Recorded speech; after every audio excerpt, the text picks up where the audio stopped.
Photo by Tim Warner, Getty Images. Every major college football program, including Texas Tech, relies on walk-on players more heavily than the average fan realizes.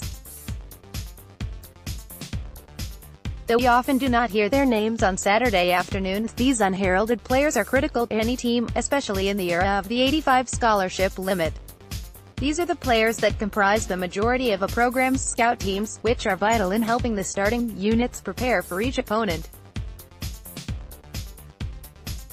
But only a select few will earn the right to play in actual games, with even fewer earning scholarships before their career is over.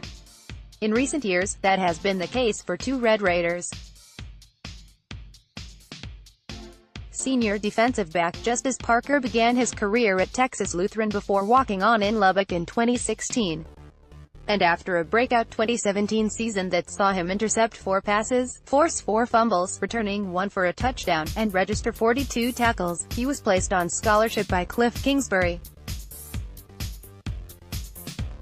Last year, he was a preseason All-Big 12 honoree, and though he had a bit of a regression from a statistical perspective, he was a key part of the Red Raider defensive backfield.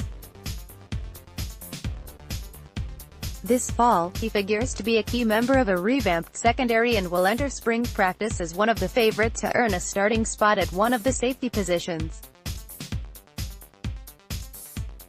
Another former walk-on that was able to earn a scholarship was Midland defensive lineman Taylor Nunez. The former high school QB was put on scholarship in August of 2015, just weeks prior to the start of his sophomore season.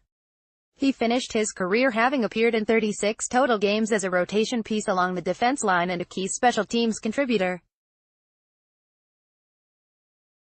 Additionally, he was an academic All-Big 12 honoree 3 times in his career. Want your voice heard? Join the Wreck 'em Red team. Write for us. This year, the Texas Tech football team has brought on a number of interesting preferred walk-on (PWO) signees to help offset its small signing class. Let's take a look at 5 that could eventually make a difference as Red Raiders. Page 2. Photo by Scott Halloran, Getty Images. Texas Tech has long been known for getting the most out of undersized defensive stars. Players like Wes Welker, Eric Morris, Tyrone Thurman and Jakeem Grant all became fan favorites because of their ability to make big plays despite being considered by most to be too small for major college football.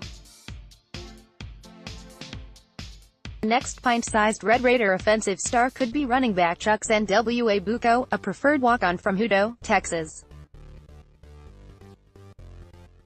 The 5'6", 150-pounder is rated a 3-star prospect by 247sports.com, but because of his size, he had no major college offers. The dynamic speedster was one of the most productive running backs in the state, amassing 3,806 total yards and 54 touchdowns in his high school career. He also averaged 31.1 yards per kickoff return. Tech is compiling some impressive speed at the running back position, where sophomore Tazahan Henry and 3-star 2019 signee Alante Brown, a converted high school QB from Chicago, Illinois, will join Buco to give the Red Raiders plenty of explosive options in the backfield. And that could be important in new OC David Yost's system, which relies more heavily on the ground game than Kingsbury's version of the air raid. If Buco were a couple inches taller and 20 pounds heavier, he would have had plenty of decent scholarship offers.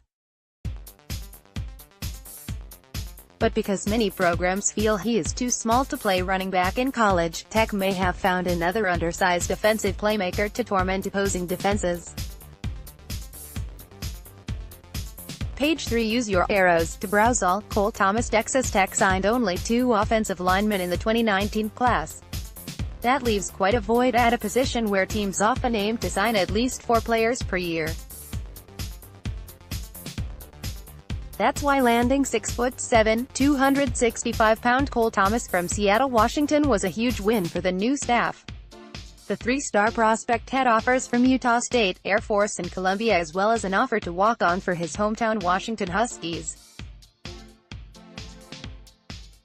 But it was the connection he built with Matt Wells, David Yost and new Tech OL coach Steve Farmer when they were recruiting him to Utah State that helped bring him to Lubbock. A lot of coaches would go back on their word. Thomas told the Seattle Times, "They'd say I'm the only guy they're talking to, then I'd pull up on Twitter and see they offered 2 more offensive tackles, or they'd hang me out to dry and stop talking to me. Recruiting is nasty at points. It really is, but Utah State was never like that. What solidified that word was going over to Texas Tech and saying, 'Hey, we want you.' Coach Farmer had been there for 5 days when he gave me a call." Thomas does not yet have the frame to play offensive line in the Big 12. He is far too lanky for a player of his height, and he will require plenty of time in the weight room where the coaching staff hopes he can fill out. But as evidenced by his offers from Air Force and Columbia, he is highly intelligent and should have no problem picking up the nuances of Tech's offense. If he can find a way to add some quality weight, he could be a future answer along the offensive line. Here's betting the Pacific Northwestern product will quickly find out why Texans love Whataburger so dearly.